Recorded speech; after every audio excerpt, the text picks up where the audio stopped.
Welcome to the Lost Entrepreneur Podcast. For all the first-time listeners, I'm Sebastian Romero, and today we have Aixa Bouchamp, the co-founder of the Latino Equity Fund at the Boston Foundation and a part of the Board of Trustees at Boston Children's Hospital Trust. Thank you for joining us today. Thank you for having me, Sebastian. What kind of led you to your involvement in nonprofits, and especially nonprofits in the Latinx community? So, I grew up in Brooklyn, New York, in Williamsburg, which before it became the shishi capital of the world, was a neighborhood that had a close community that but was under resourced, and there was crime and there were gangs. And in that experience, I had an opportunity um, to really be more involved in community. I think what brought me to working in the nonprofit field was my father. He was an entrepreneur, and every year my father, and I don't know, because some years were good and some years were not good, but every year, regardless of how things went, my father would always gather some of my friends together in the community and go to our local Walmart, which was called Woolworth in those days, and buy the kids their school supplies. And I always remembered that growing up as a kid, how he always did that as his way of giving back. And so I then got involved in working with my local community center, and doing more things around volunteer work. And that brought me to the field of social work, when I discovered that although social work is a great field, but I wasn't really made out to be a clinician.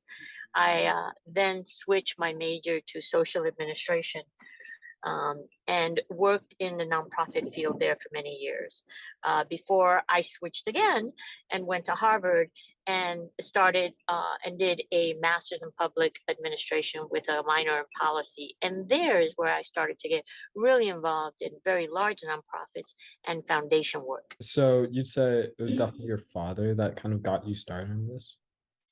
Yeah, I think so. I mean, you could, it was easy in my, not easy, I'm sorry. It was, you could see in my neighborhood, how even getting somewhat involved in helping someone with food or with clothing or made a huge difference, right? And as I said, because my dad was an entrepreneur, sometimes we did well, and so there was kind of this responsibility that if you have a bike and other people didn't have a bike, you'd share your bike, right? That if you had the latest basketball and other people didn't have a basketball, you'd share your basketball. So there was this sense of, this is not just for us, this is for our community too. Do you think there's any nonprofit that's impacted you the most, or has impacted you in a way where you said, I want to focus on the Latinx community, and why do you think that? So when I was in my 20s, my husband and I got married young, and we got involved in an organization called Aspira, that works with youth. And I don't know if that's the organization that had the most impact on me, but that was the organization that I initially got involved in once I finished my undergrad. And for me, it was very interesting how that organization reached out to young people, not only academically, which is important, right?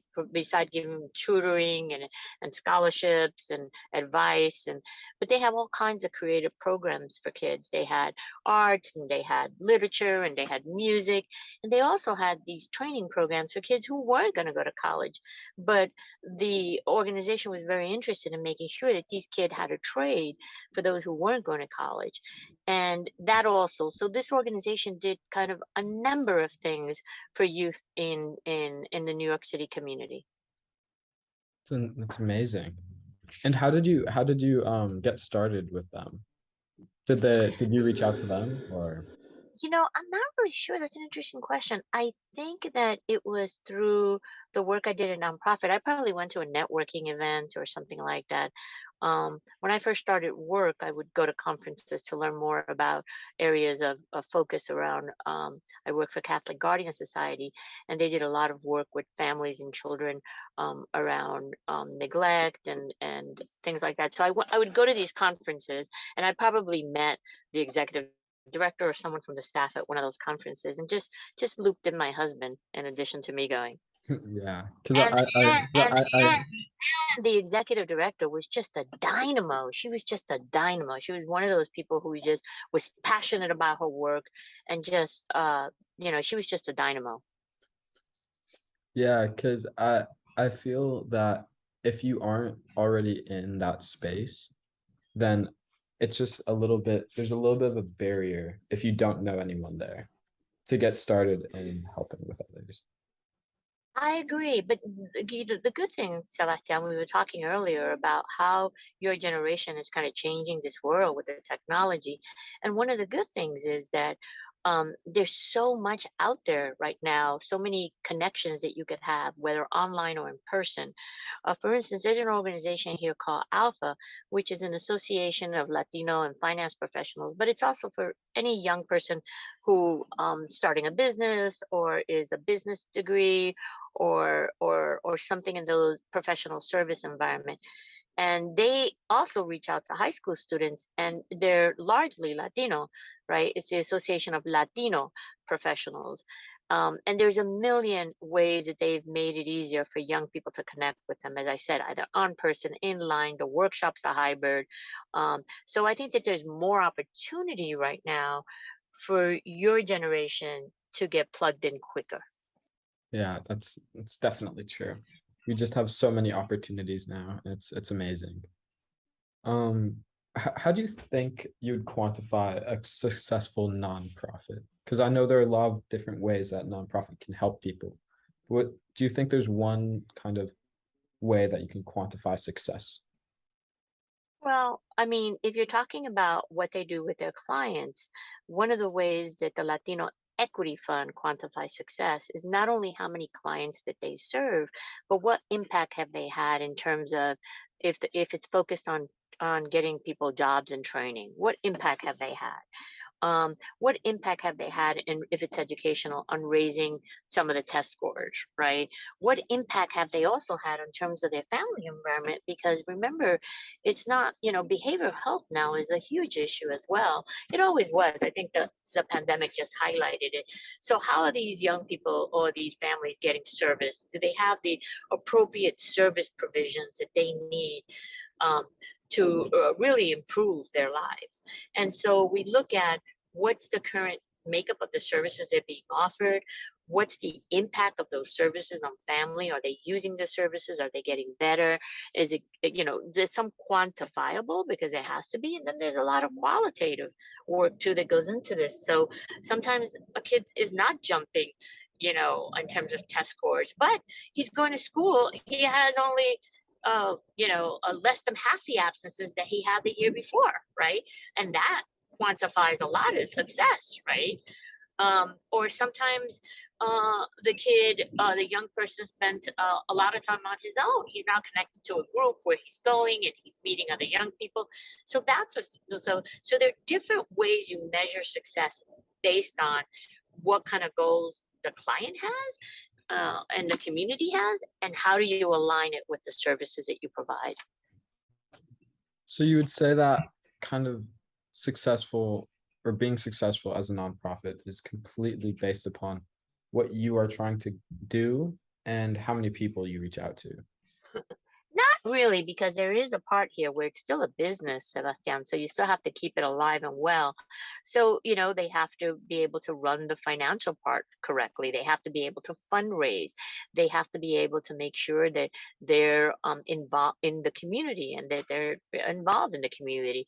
You have to be able to, engage and keep your staff. Turnover sometimes is very high in this field, depending on what issue area it is, right? So how do you keep staff engaged? So there's something called the 7 pillars of successful nonprofits, and they revolve around human resources, which is talent, revolve around financial, revolve around fundraising, revolved around basic administrative operations.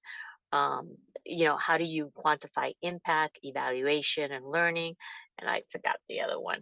So all these different, what they call the 7 pillars of nonprofit management. Not that you're going to do any one of them at 100% or 90%, but you have to be able to have a good enough infrastructure to be able to run quality programs.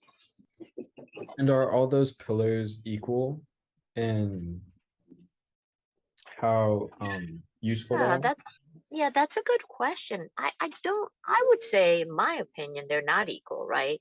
Because there are certain things that I mean, if you're not fundraising and you have no resources, you cannot hire staff and deliver services, right? So those two, the financial aspect of this is really important. But I would say even if you do have the resources, sometimes you're just not delivering quality programs. So the program quality is really important.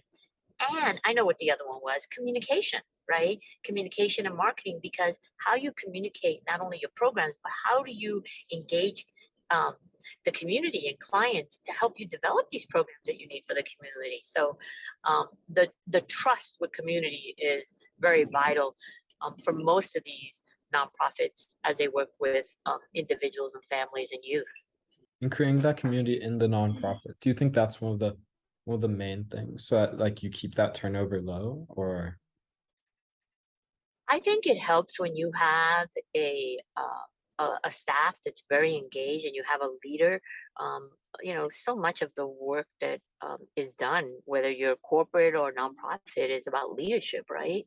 And so having a leader, as I said, who's passionate, who's strong, who can really be very mission driven, um, makes a difference in how sometimes non-for-profits can be run.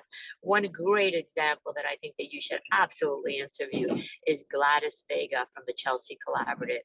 She's been doing remarkable work in the Chelsea community for over 20 years. Um, and when you think about a leader who's invested in community, and she doesn't know everything, but she hires the right people to help her with things she doesn't know.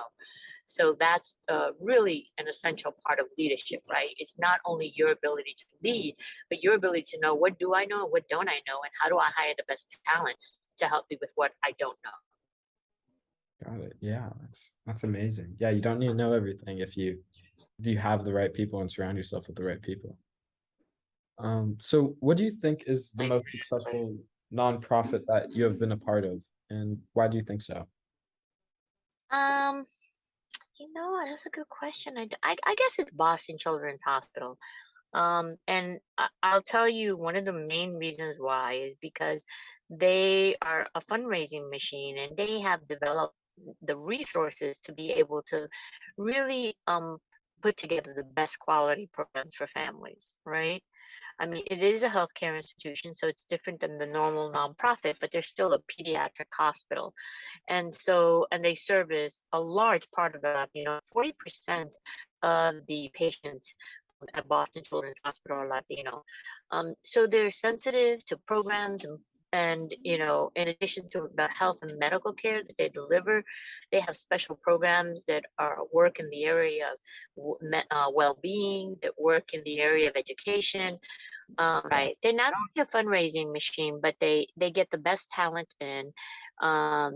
They have top senior leaders, and they put together really good quality programs. In addition to delivering exceptional health care for children, they're the #1 hospital in the country for pediatric care.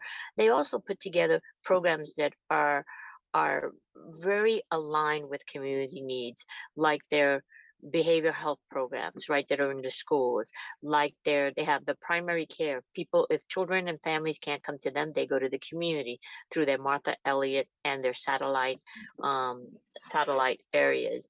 They utilize resources really well, right? Where are they going to put their monies in terms of impact? um, and to be truthful with you, they have the resources to be able to do a lot of things. Sometimes our Latino organizations are wonderful, they're doing exceptional work, but they sometimes don't have the networks and the opportunities to raise money like other institutions outside of the Latino community. Understanding like what problems might you face while trying to solve your problem and kind of having the resources that you need to do so is really necessary to have a successful nonprofit. I would say it's not only having the resources, because a place like Chelsea Collaborative, which I'm sure you'll meet Gladys, doesn't have the resources Boston Children's Hospital has, but they use their resources effectively to work with the community to see their needs and to see how best they can apply those resources to community challenges, community opportunities, and and help. When we think about challenges, sometimes, Sebastian, we just think about, oh, it's one thing. It's not.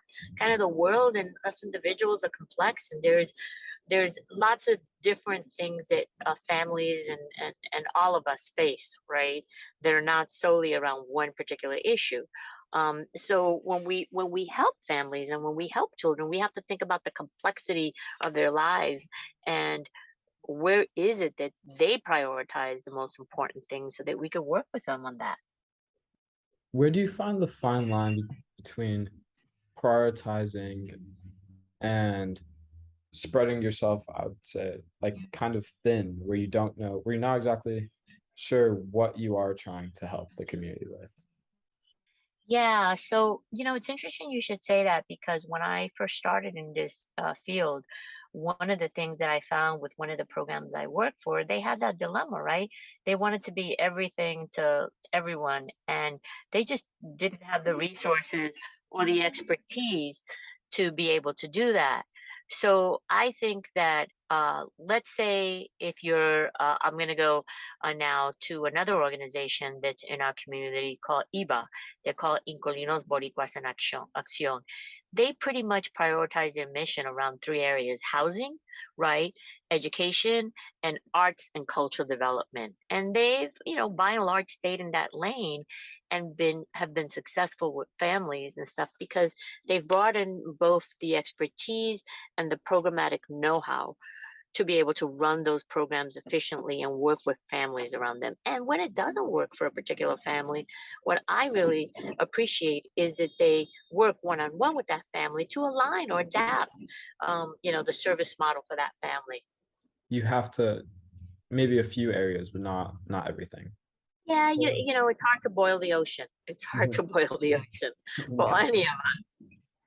In your experience, what do you think is maybe the strongest model for a foundation or nonprofit?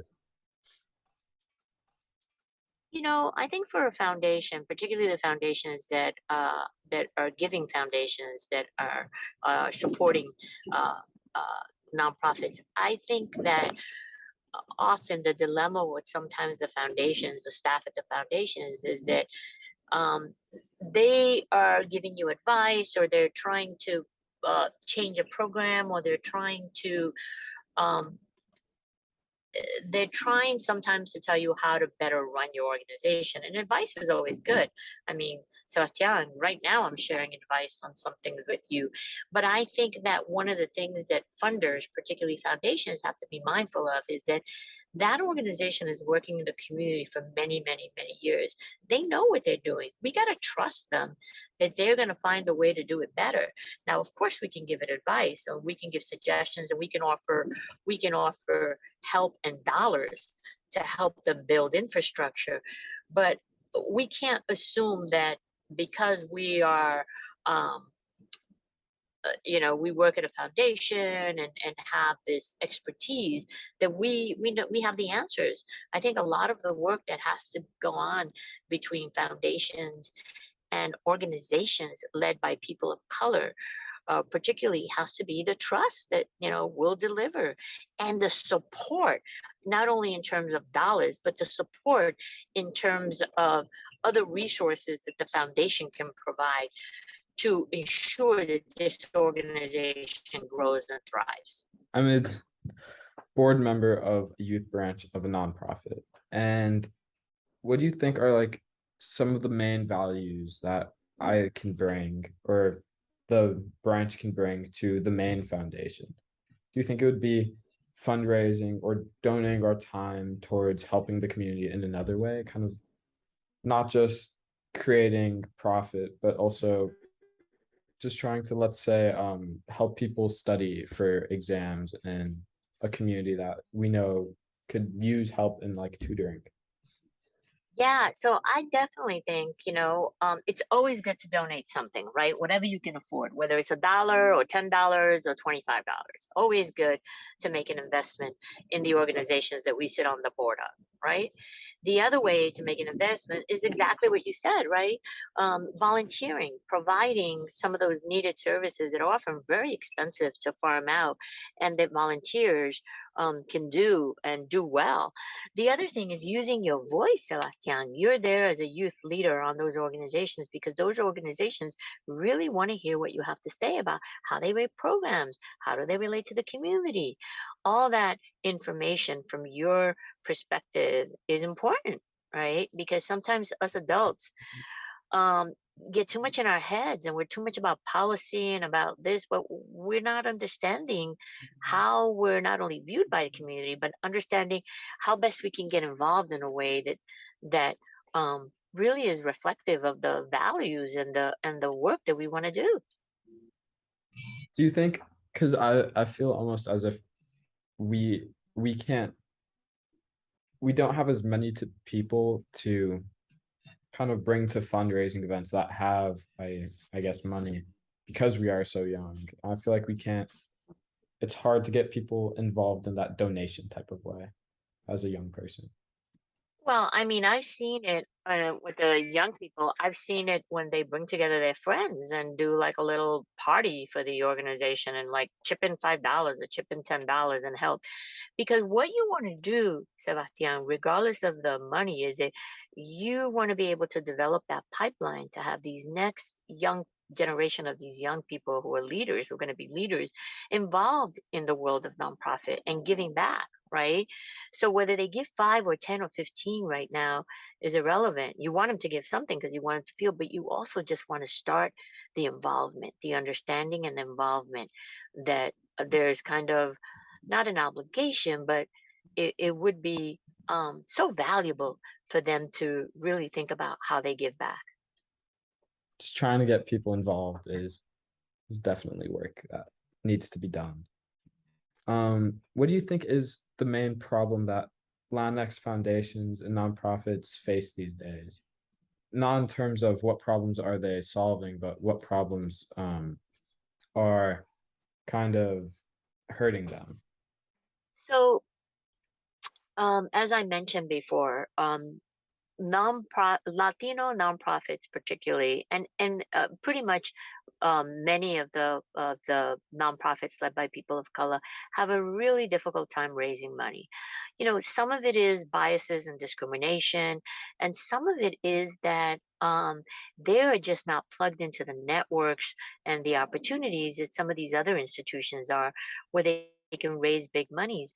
So often we're doing our work with these communities on a shoestring budget, and that's just not cutting it, Sebastian. You know, many of these leaders not only need the resources to pay appropriate wages to their staff, but also need resources in terms of building operations and building infrastructure to be able to, as I said, deliver not to not deliver quality services, but to deliver just scale and deliver, you know, a a more improved service. Just to give you a data here for your our listeners, only so the foundation giving to Latino nonprofits, particularly, that's the statistic I had, is only 2%. Right now, the charitable giving industry is a $50 billion industry. When you think and you do the math that Latino led organizations are only getting 2%, that is horrendous, right? We're the fastest growing demographic group in the country, not only here in Massachusetts, but in the country. Do you not think that there should be investment in these organizations that can that can provide more workforce training, provide more childcare services, provide more tutoring and education to really expand and really strengthen that next generation of the workforce? Yeah, I feel that our that Latinos, although we are a large portion of the population, we do not have a lot of equity as other demographics do. Which is Yeah, sad. yeah, yeah. You know, equity continues to be a uh, I think it was highlighted by the pandemic, right? And for us, it's just not equity in terms of resources. It's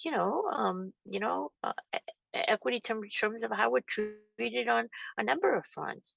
So there's a report that you should put on your YouTube channel. It's a federal report that was done 8 years ago. They're going to revise it, and it showed about the wealth gap.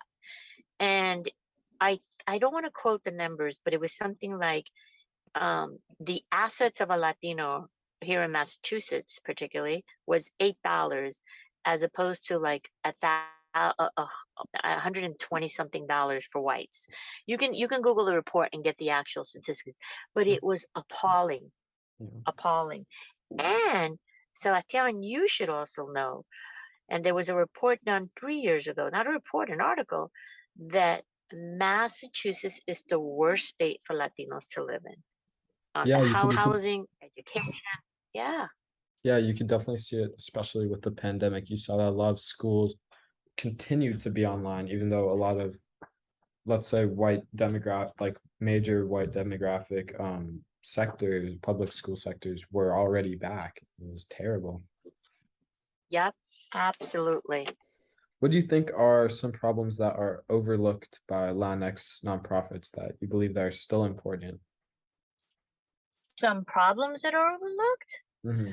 Um, I think some of the work in terms of how do you have the community voice in your decision making and in your services, just the same way that I said that funders should be able to trust and listen to the nonprofits. Nonprofits should be able to listen to their communities and see what they really need.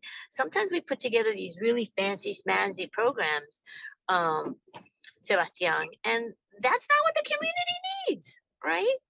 So I think that really engaging your community, and this the don't the I'm sorry, La Colaborativa, Gladys does really, really well. They do really well in responding to exactly what the community needs. Thank you so much for coming on the Lost Entrepreneur podcast, and just really appreciate it. And I love the talk we have. So I'm sure that many young entrepreneurs will benefit from this and your knowledge and experience. So thank you for coming on. Well, thank you for having me, Sebastian. It was a pleasure.